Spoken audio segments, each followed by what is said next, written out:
So Rick, it's wonderful to have you with us in person. We've been missing you. I think everyone knows Rick Doblin is the founder and CEO of MAPS, and we're lucky enough to have him be a faithful BPRG member, and he comes whenever he can. So he's going to come and give us an update on what MAPS is up to these days. Thank you, Rick. Yes, it's a pleasure to join you all today. I just flew in last night, or well, actually I arrived earlier this morning. I took the red eye from San Francisco, where I was out there for several meetings with prospective funders for us going forward. So then I took a nap, and then here I am. So, thank you, Rick. okay. So You have boundless energy. Thank you. So that's pretty amazing times. And yeah, I just want to respond to one quick thing that Dennis said, just about 5-HTP after MDMA. And when we first went to the FDA, people were using 5-HTP after MDMA. And we spoke to the FDA about it. And what they said is, don't do anything, just give the MDMA and track and see what happens. And then if you need to supplement afterwards, then you'll have the evidence to suggest that that's necessary or helpful, if not necessary. So at our very first study, we did MDMA without anything afterwards.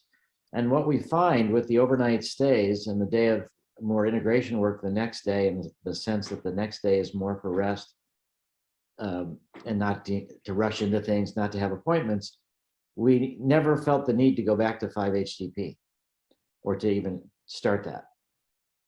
Then people say, oh, what about this post MDMA depression, the Suicide Tuesdays, the Blue Mondays, all of that. Ben Sessa just wrote a paper, The Myth of Blue Mondays. So we don't see that in research. There's no more depression after the MDMA group than after the placebo group. So I think the real solution or something, response to us to this whole question about serotonin depletion or whatever is really to emphasize to people that they should think about MDMA as a 2-day experience. The first day to do it, the second day to rest. And that's the day for integration, that's the day for more psychotherapy. And when you do it that way, it doesn't seem that there's a need for this. On the other hand, if you wanted to use 5-HTP, and people do report that that's helpful, that's totally fine. It's an individual choice, but it's not something that's woven into our protocols. So I just want to, and it's not something that we see a real problem because of serotonin depletion. So that's that. What I want to share right now, just to begin with, is a story of a historic milestone that took place on Thursday. And that was the first time that MDMA was given at the Bronx VA to a veteran inside the VA by Rachel Yehuda. So October 12th was the very first time after 31 years, starting in 1990, to get the VA to give MDMA to veterans with PTSD inside the VA. That took place October 12th, 2021 at the Loma Linda VA. I particularly like that, as I said, because that's sort of the young upstarts doing that instead of the old senior people. Rachel at the Bronx VA. And I've just had some conversations with the Loma Linda VA press office. They've been going through leadership changes there. They've got a new chief of staff. So it looks like they're finally going to authorize us to make this public, that the first time somebody was administered MDMA in a VA ever was at the Loma Linda VA, October 12th. But Thursday was the first time at the Bronx VA. And the thing that this veteran said that was relayed to me was incredibly moving. What this veteran said now this is the first time that he's ever done MDMA. And when he's really feeling it strong, he shared that the week before, a friend of his had committed suicide, another veteran. And he said, what I'm feeling now with this MDMA, I think that if he would have had MDMA, he would not have killed himself. So it's an incredibly sobering reminder, both of the urgency of what we're trying to do and also of the hope, what we're trying to bring. And so there's that, with that sense of urgency, that there are people committing suicide for want of effective treatments. that we really need to move as fast as we can. At the same time, we can't move faster than the culture is ready, or even faster than our particular organization. So where we're at now is that we have enrolled and accrued. There's a difference between enrolling and accruing. So enrolling is people are ready to start the process, but there's still some final screenings after they taper. Maybe they don't reach the right cutoff for moderate to severe PTSD. So we have now accrued 78 of the 100 people in the second phase 3 study. So we anticipate sometime in April having everybody enrolled, and to the point of having 60 of them having reached their primary outcome measure, at which point we do the interim analysis. We've got a problem in a sense that our data monitoring committee, the chair of it, is on vacation in May and won't be able to do any work. So we need to either gather the data, speed up our enrollment, which we're trying to do so that there can be a quick interim analysis in the end of April, or else it will be early in June. And this is for what's called sample size re-estimation. Really all that I'll be told is you're fine, you're on track to get statistical significance, or you need to add people because it's not looking good, or it's failed for futility, stop the study. Because our first study was so statistically significant at 0.0001, we think it's pretty likely we're going to get statistical significance, and also that we'll be told that we don't need to add anybody. But that's going to be the next key reality check for us, is this interim analysis. And we're on track then to finish the study in October and have all of the data. And it'll take us a month or so after that to analyze the data. And if it was statistically significant, and if it was sufficiently comforting safety profile, then it's kind of a sure thing that we will get approval for prescription use. It's just a question of how that's going to be regulated. So we're going to continue to try to enroll as fast as we can, but it does look like October is the time frame. And what that means then is that we are on track, if that works, by a year after that to have FDA and DEA rescheduling, FDA approval and DEA rescheduling. We're doing a lot of work now on multiple different states, and the states that don't, half the states automatically reschedule once DEA does, the other half there's different things. So I'd say that there's in some ways kind of a battle going on, I would see internally in MAPS between the small vision and the big vision. And this is what's got me particularly concerned. And so I think it's important to share a bit about it. So the big vision is we're about mass mental health. We're about trying to help everybody. We're trying to help the field. The small vision is, and it's not that small, but the small vision is we're trying to make MDMA into a medicine. So our team, under pressure from a lot of things, is starting to make choices that I am not comfortable with. And it's choosing small vision over big vision. And in particular, I want to express how this is going in Colorado. So Colorado is one of the states we're trying to pass a law that says that when DEA automatically reschedules after FDA says it's a medicine, then it will be, I mean, when DEA does it, then it's automatically rescheduled in Colorado. And so our initial lobbyists were saying, oh, it's easier to just pass a law that would say when MDMA is rescheduled, then by the feds, then it's automatically rescheduled in the state. My initial response was that's an abandonment of our core principles, which is that what we should be saying is when any drug is rescheduled by FDA, and then by DEA, that it will automatically be rescheduled in the state. That would apply to psilocybin. That would apply to ibogaine, 5-MeO, DMT, anything that comes down the road. So this tension that we have is that could mean opiates. My God, what if there's a new opiate or something like that? So you could imagine in a way that there could potentially be more resistance to pass the bigger bill, but on the other hand, 25 states automatically reschedule everything, opiate, whatever it is. So I think that we really have this obligation to be serving the field and to be doing the bigger vision rather than the smaller vision. And if we do the bigger vision, we may get help from all the psilocybin companies and all these other companies with their lobbyists to try to do this work. So it was merely a question of expediency, but it was a loss of the bigger vision. And this is also happening. And what I'm very concerned about is the amount of capital that we're going to need to do commercialization, which is in the neighbor. You know, we had a meeting that I just came back from of people interested in $200 million investing. But it's comes with all sorts of conditions.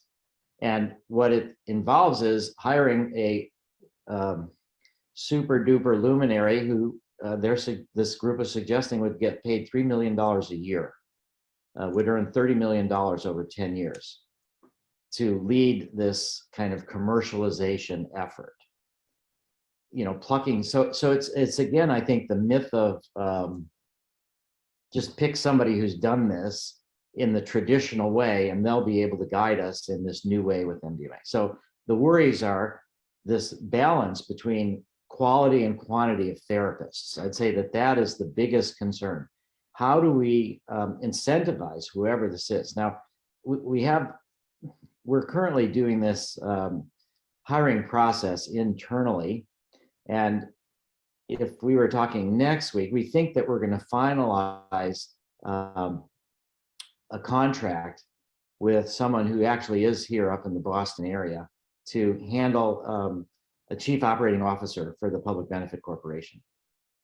And he's got incredible expertise in commercial marketing. The saving grace, you could say, is his wife is a therapist. So he has some kind of connection to therapy, but he's really known for, you know, building a commercialization department from being the number 2 person to having over 100 people and selling billions and billions of dollars of their drug.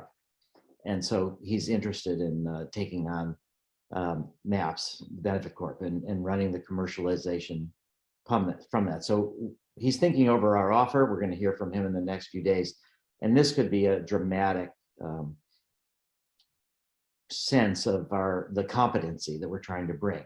But again, how do we make it so that the values of MAPS don't get swamped by just this commercialization engine? And so that's going to be the board. That's going to be articulation of how we measure public benefit.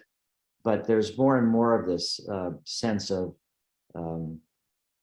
concern about, the mission and the marketing and how they go together, or what sacrifices. So I'm more worried about that. I also had some meetings that I just came back from out in California with people that are investing. So I consider this a failure of my ability to inspire philanthropists, but we have been unable to really do that at this scale that we need at the time when there's all these options for people to invest. And so we have now switched for the very first time to taking money from investors. So this is kind of a halfway position between philanthropy and venture capital, where it's all about the money. So this is kind of mission-aligned investors. They get their money back. There's some that are even putting money in from their foundations or their donor-advised funds in program-related investments, where what they want is a return of their capital, 2x or so, 3x potentially, but it's got capped returns. And we're trying to raise $70 million through this vehicle, and there's no governance, there's no influence on policy at all.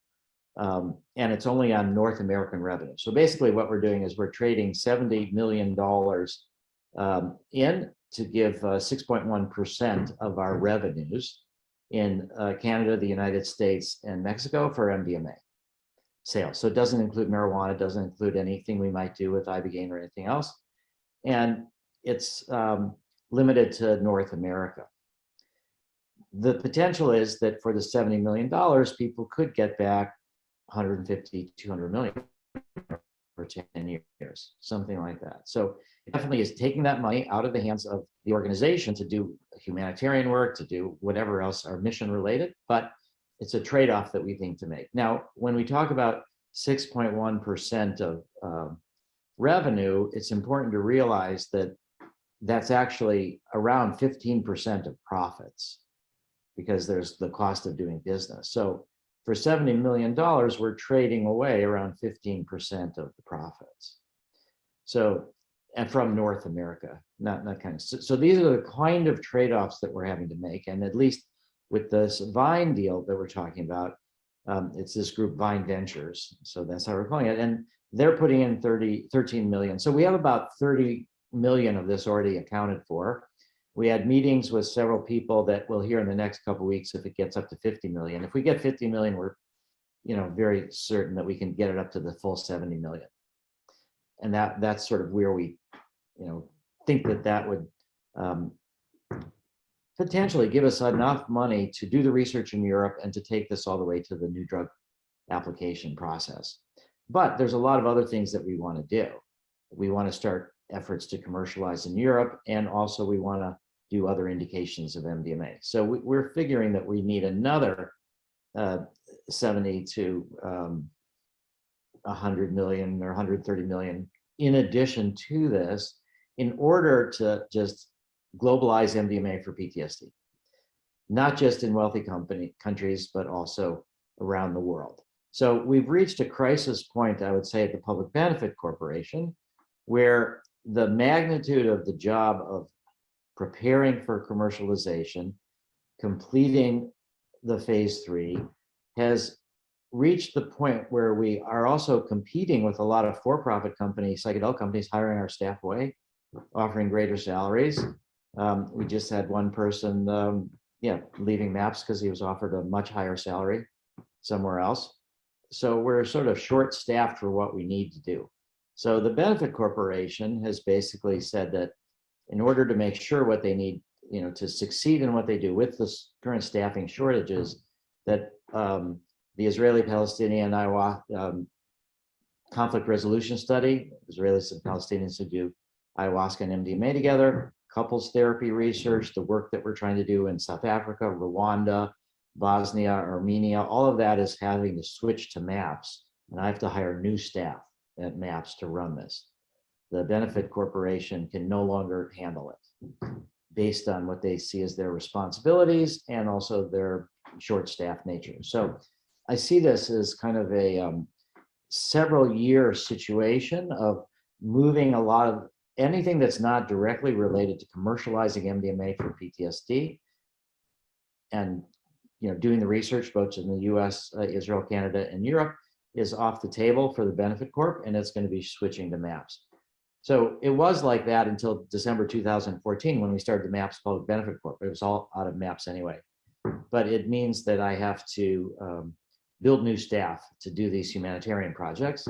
And I also have to negotiate with Benefit Corp to buy MDMA. There's some reluctance that they have about, this is our MDMA. So we're, what if things go wrong? What if you do so I think that's some of the things that you're saying about, group presentations and how groups work with this. When we talk about Rwanda or South Africa, there's not psychiatrists, there's not psychotherapists. We're going to have to find new models, and these models are going to be riskier, and these people are going to be more traumatized. The whole culture is going to be traumatized. So is there going to be blowback if we do work in these humanitarian ways with countries that don't have the kind of support systems that we have with local healers, and things go wrong? Will that have implications for the FDA? My sense of it is it's a risk that we must take, and that there's the same way that people now differentiate between the risks of MDMA taken in recreational settings. If somebody takes MDMA at a rave and overheats and dies, that doesn't have anything to do with what we're doing in a clinical setting. That kind of behavior doesn't happen. People don't dance all night, they get adequate fluid. Nobody's ever had a problem with temperature in thousands of MDMA sessions in therapy settings. So anyway, what's also happening that I see is this natural tendency of larger organizations to become less risk-taking and to become more conservative. So it's kind of a very frustrating situation for me, because the way that we've got here has been always going beyond what most people think is comfortable and taking risks. and doing it in ways that have been calculated and intelligent and have worked out. So, we have a track record of successful risk taking, but I find now that we are becoming more risk averse, we at the Benefit Corporation. And what this has done is that we are now, in some ways, because we're so overwhelmed by these investigator-initiated trials, we have over 100 people that have wanted us to work with them on different studies. And because our short staff, we're now telling people we can only do one of these a month, which means that some of these applications we're getting we're telling people we can't give you MDMA till 2024. So we have become, from facilitating MDMA research all over the world to blocking MDMA research in many cases. While we approve some, we're putting others on this long waiting list because of this concern about risk. And it's gotten to be this excessive point where even extremely well experienced research teams who have done research on their own for decades, we're telling them, hey, you've got to go through this long process and we've got to do this. And I'm like, so I'm sort of battling with bureaucracy that I've helped to create. And that's where a substantial amount of my time is internal bureaucracy about what I've been calling it lately is process over purpose. The process is taking precedent over the purpose because of this sort of view of risk. And I think that that's a big mistake. And it gets back to what I started saying at the very beginning about people committing suicide and that there's an urgency to do this. So I feel that urgency, I think, more than a lot of others who are saying, oh, the urgency for them is to make sure that it gets approved by the FDA. And then we need to make all these other sacrifices. So it's very challenging time. There's people that are interested in $200 million want to take away commercialization from the Public Benefit Corporation and from MAPS, and are offering us the money if we start a new organization that would be not controlled by them, not controlled by us, but would have more independent. Again, I think this is a recipe for conservatism. It may be okay if we do more of the riskier stuff or the more humanitarian stuff out of MAPS. But I was told actually at this meeting that I'm an existential risk to the commercialization. And these are, again, people are saying it's because I talk about drug policy reform. And they're saying, oh, the FDA is going to come down on you for illegal marketing or for promoting off-label uses. If you say this is, the risks and the benefits are such, this should be legal. The way, Dennis, you were saying that these drugs should be legal. People are saying if I talk drug policy, I'm an existential risk for the FDA coming down on MAPS or the Benefit Corp, even if MAPS is not the same as the Benefit Corp. So I think that's exaggerated. That's ridiculous. And what at least I got these people to acknowledge is that if there is a problem, the FDA always gives you a warning first. So it's not like, they're like, hey, they're going to come here and haul you off to jail in handcuffs for being, promoting by talking about drug policy reform. So again, it's just this balance between conservatism. Now, if we would have gotten all the money we need from philanthropy, we wouldn't be having these problems. But it's because we're engaging investors and others. So it's something that's very, very challenging to me, and how to handle it. I think that these next couple of years are really the most crucial for that. And I'd say one of the biggest challenges for me, again, is this concept between the proper training of the therapists and the number of therapists that we need. And as it comes down to an aspect of that is creating opportunities for therapists to receive MDMA as part of their own training. That, as we move more mainstream, as we move more into the VA, elsewhere, we're going to get more and more people that don't come from the psychedelic community. They're trauma treatment people. They want to help, but they don't know anything about these drugs. And having them have their own experiences is really important. We do have a protocol to give 150 people MDMA, therapists in our training program, but it costs around $11,000 a person to do that because it's part of an experiment. The FDA is going to audit the data. It's this protocol that we've had to do it. So we're very still much focused on negotiations with Canada with their special access program, where we may be able to train therapists in Canada and give them MDMA without it being part of an experiment. And if that it looks like that will occur. It's not 100% clear if that's going to be just for Canadians or whether we can bring people from all over the world. We're also able to do that in Israel, train people without a protocol, but that's only for 50 Israelis for preparing them for compassionate use in Israel, and also Australia. It looks like that's going to be possible. So we need to create different examples from around the world of therapists getting MDMA, and we need to try to get that in the US. But in the US, we won't know for 2 years, because what we need to do is get it in the label to say MDMA is for PTSD by trained therapists whose training can include 1 session of MDMA. If that gets in the label, then we can give MDMA directly to therapists. It's part of the label and it's not considered off-label prescription, and we can do it without any kind of protocol. But we won't know if that's the case for a little bit less than 2 years, till we complete the label, till the end of the second half of 2023. So there's a lot of these dimensions, but one of the things that's been, even on our own staff, because of practicalities, we have said that Part C, just as our language, Part C is the part where people can volunteer to receive MDMA.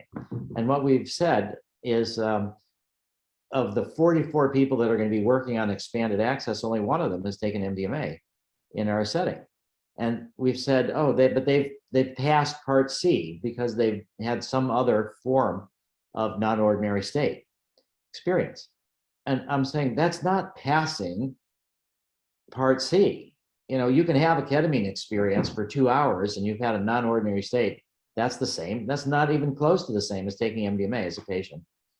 Or you do holotropic breathwork, or you've done ecstasy in the past in your life at a party, and now you've tripped in college or whatever. We can say we've given people permission to move beyond this, step, but not to say that they've passed that step. So it's just this, we don't want to send the message that anything less than, an MDMA experience is what's the full passage. Now, it's always going to be optional too. We're never going to require it. So that also further complicates it. It's not an essential thing. We never want to require anybody to do a drug. We think you could be a good therapist and have never done MDMA. We just think you'd be more effective if you've done it. So I'm sort of policing our own language and how we communicate these various things. There's been also one major interesting difference that's come up in our commercialization plan as we're trying to develop it.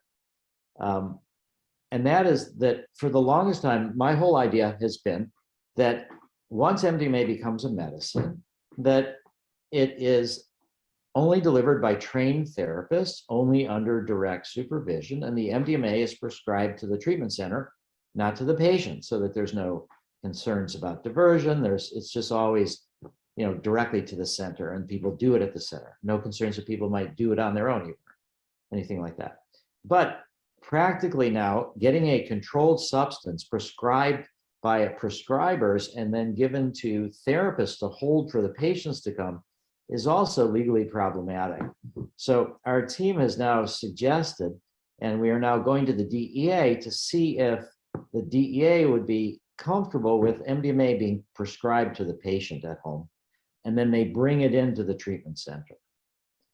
So it's not the ideal, it's not the right political message, but it might be the practical message in view of how do we get actually the drugs to, because what we're seeing also is that there are going to be, many, many, many therapists that are working at a lot of private practice sites, not part of big centers. They don't have doctors on site. So and they don't need to. We've sort of won that with the FDA. Doctors do not need to be on site. So there are various groups, Journey Clinical, one of them, that are going to have a network of physicians licensed in every state that will be the prescribers for therapists. So therapists will make these sort of telemedicine agreements with these groups that these prescribers will then have a checklist of information that they need. People can get their local doctors or whatever. The prescribers will then make sure that it's okay. They're responsible for the prescription, but then the prescription gets sent to the patient and then the patient brings it in. Now, there could be problems there, but it would only be the first session. And probably there will not be problems because the drug is going to be more expensive than you can get it on the black market. So if they really want to do MDMA? Why would they take this more expensive drug that they're going to get from the pharma company? Well, one reason might be because it's pure. They know it's super great. We did, by the way, just publish our synthesis of MDMA in the scientific literature. So we've made that public, in contrast to Compass, who tried to patent their process.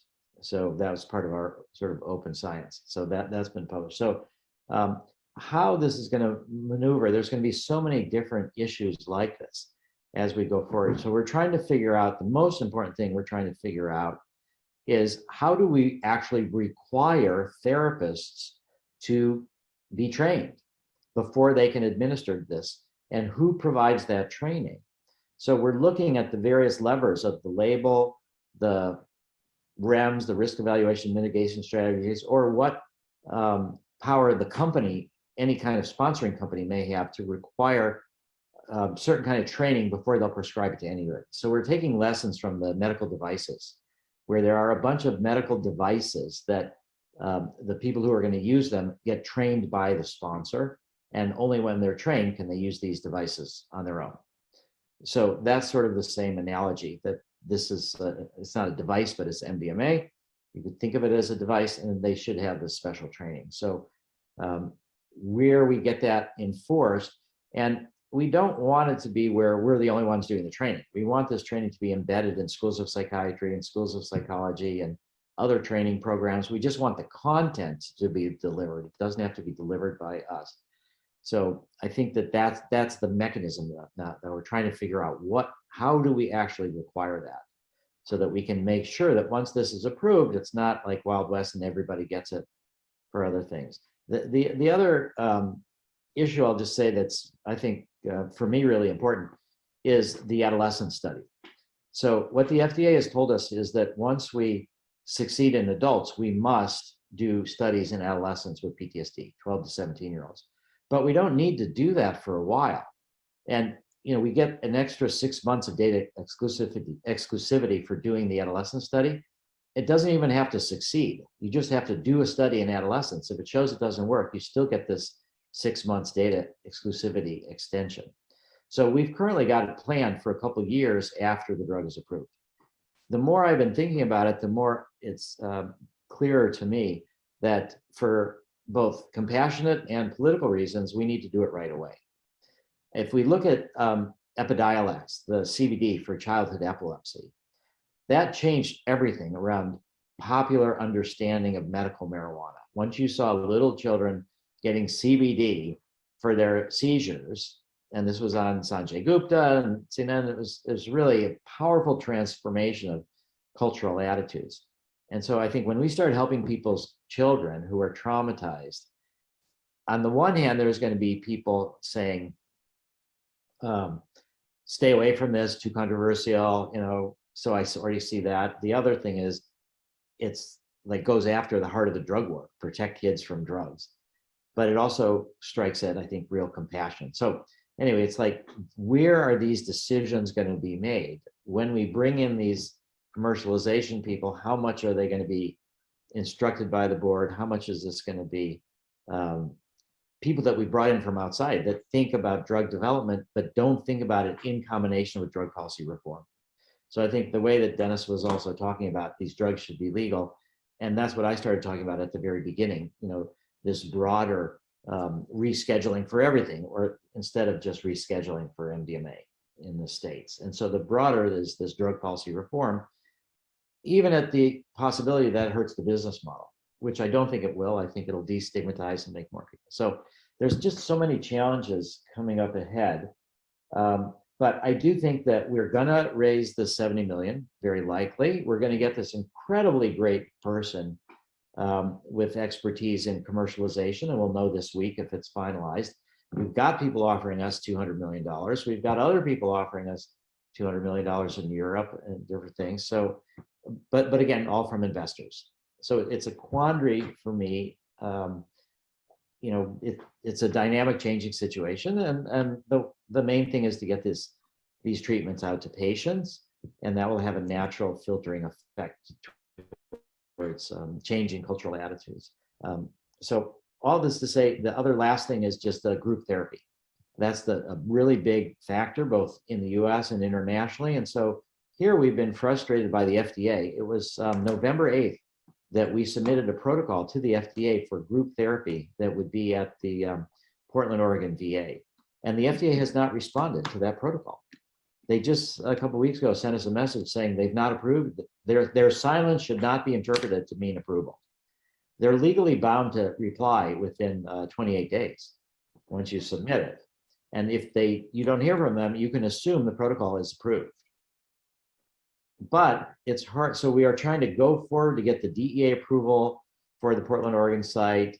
They've already been through their IRB, but the FDA is telling us any day now or weeks or whatever, you know, they're overworked too, COVID, this and that. They're going to tell us about the group therapy study. But it's about this ratio between number of therapists and number of patients. That's really something we want to expand.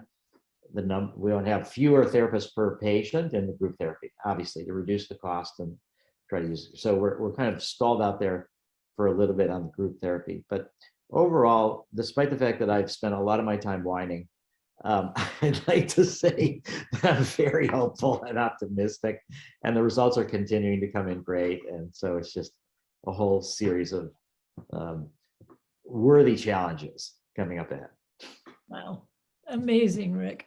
Whining would never be a word I would use to describe you.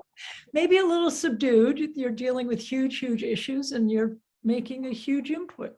Yeah, well, the reason I say whining is because in the good old days, I was in charge. So I wasn't whining because I was like, hey, do this, do that. You know, now that we're separating the benefit corp, taking in, you know, that's, you know, I'm not an owner of anything. So it's more group process. And so that's where I feel like, you know, as I said, that you get groups, they tend to get more slow moving and conservative. Right. And that's what I see happening even in MAPS. Right. Well, but they still listen to you a lot. They do. It's moral authority, I guess you could say. But well, like I'll give you one example. This is sort of in the whining department, which is that we, in the past, every time that we submitted something to the FDA, we put it on our website. And every time we got something back from the FDA, we put it on our website.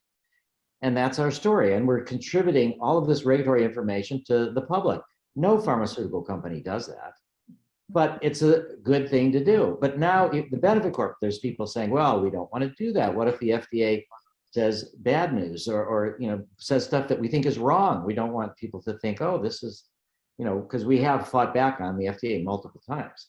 Mm-hmm. And so my response has been that we're losing sight of the virtue and the value of transparency to expediency. Mm-hmm. And that is a classic pharma trade-off, but that it should not be our trade-off.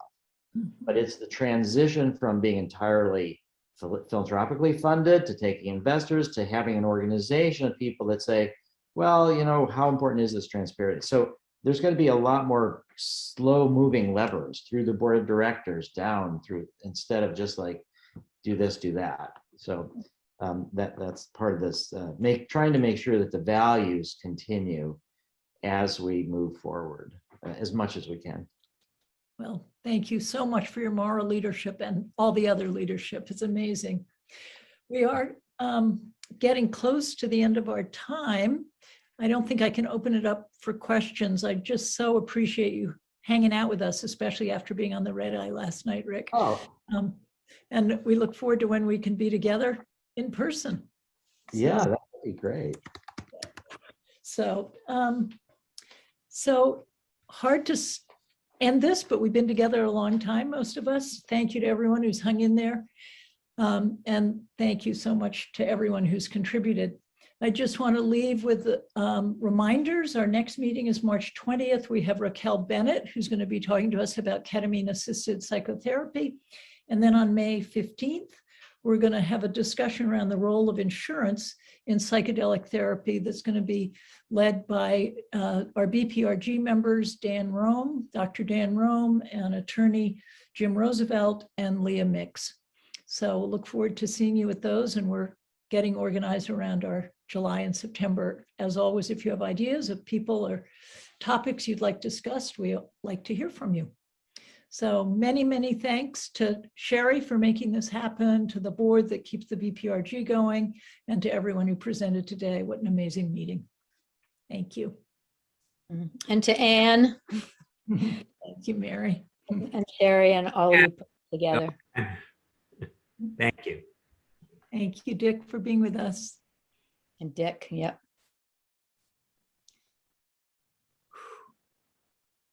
Thank you, everyone. Thank you. Thank you all. Everyone. It's an amazing meeting.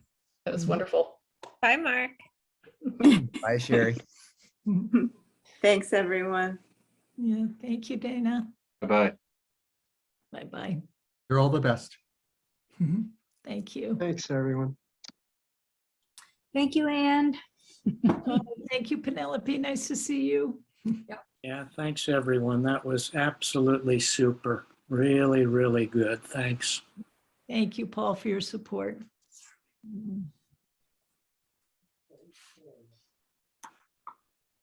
People don't want to leave. I know, I love this.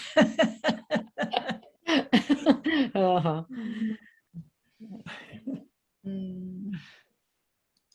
Even after 4 hours. I Wow. know.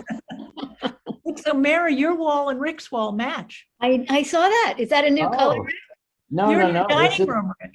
Yeah, I'm in the dining room. This is my wife's choice of colors. Yeah. Yeah, I noticed that. I love it. Of course. Yeah, people said they could never figure out why she married me until they saw the colors that she chose for our house. Got a bit of a wild side, yeah. Hey, I need to choose a color for a bedroom, extra bedroom. What Oh, color so- should I choose? Yeah, Lynn could come and help, right? Yeah. He's very good at that. Rick, I thought your talk was just extraordinary. I mean, I work with lots of companies that sometimes become big companies, and they always reify and become different. And the fact that you are willing to stand up to that and not just get the benefit of being the leader of this. I mean, narcissistically, the thing to do would be to become the leader and enjoy the bigness and the bureaucracy and be on. And the fact that you are willing and committed to being mindful of the larger purpose is just, it was extraordinary. It was, it was inspiring. Thank you. Thank you very much. Thank you to hear. Thank you, Jim. Yeah. Yeah. Thank you, Jim, for articulating that so beautifully. And happy birthday, Jim. Thank you. Good birthday gift. Yes. Yeah, and it's nice for me to hear too that you see that that's a natural tendency of organization.